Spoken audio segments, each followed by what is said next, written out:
We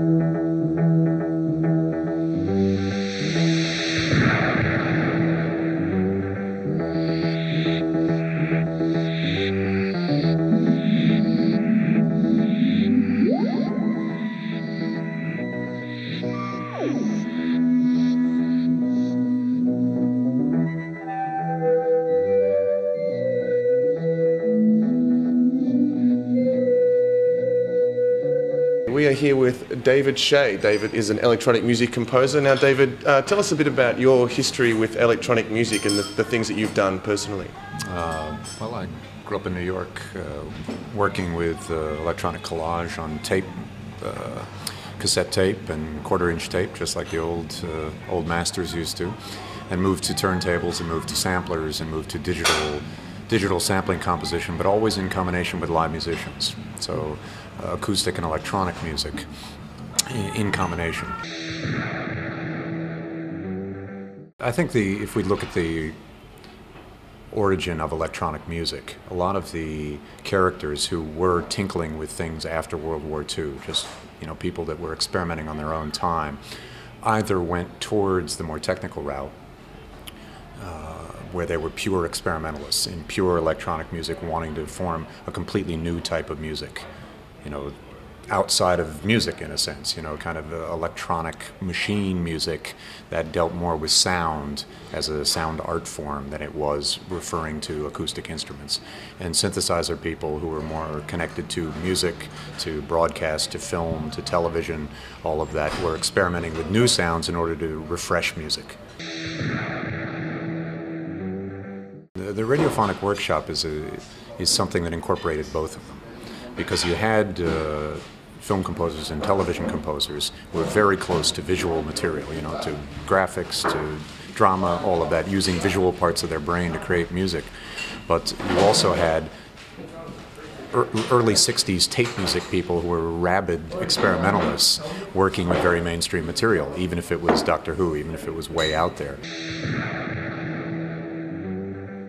The Doctor Who theme, its origins are in 1963, so that's a year before Bob Moog even created the first synthesizer, long before there was anything like sampling. Yeah. And the techniques, if you read the history of the techniques of the creation of Doctor Who, it's hundreds and hundreds and hundreds of hours of scissors, cutting every sound on every inch of tape.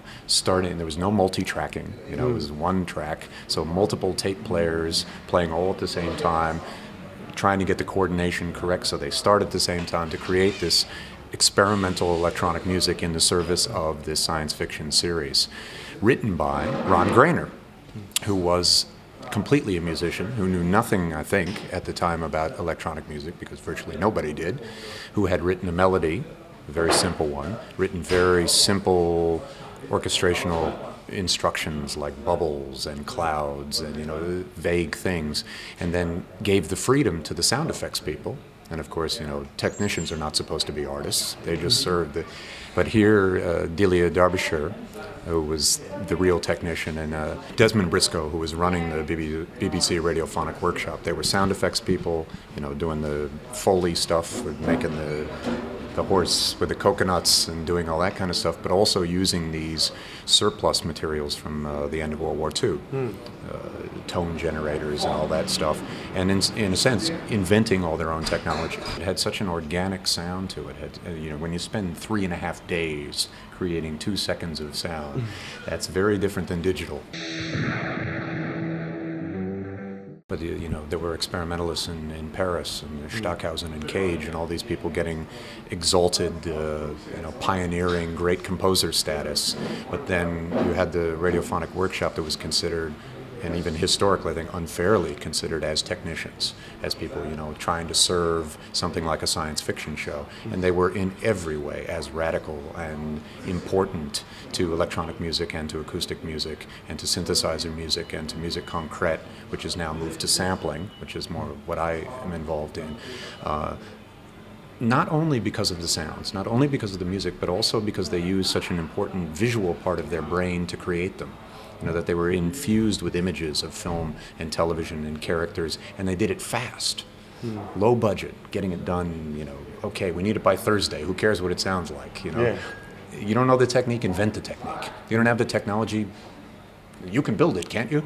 You know, and working with good composers. I mean, Ron Grainer wrote the theme to The Prisoner, to Steptoe and Son. You know, he was a classically trained musical composer.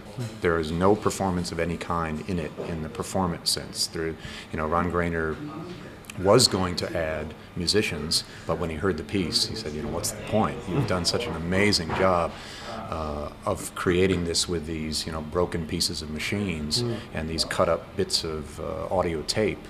That became the theme. What was the reaction of the general public at the time when they first heard this music? Like, these were sounds that no one had been, or very few people had been exposed to before, outside kind of accidental tinkerings in an electronics lab. Was there an uproar? Did people embrace it? What was the general public's reaction? There was such an absolute fascination, not only with the fact that these were new sounds and a new music, and this was the new age, but it was progress. Right? You know, this was going to be the new frontier of the space age world.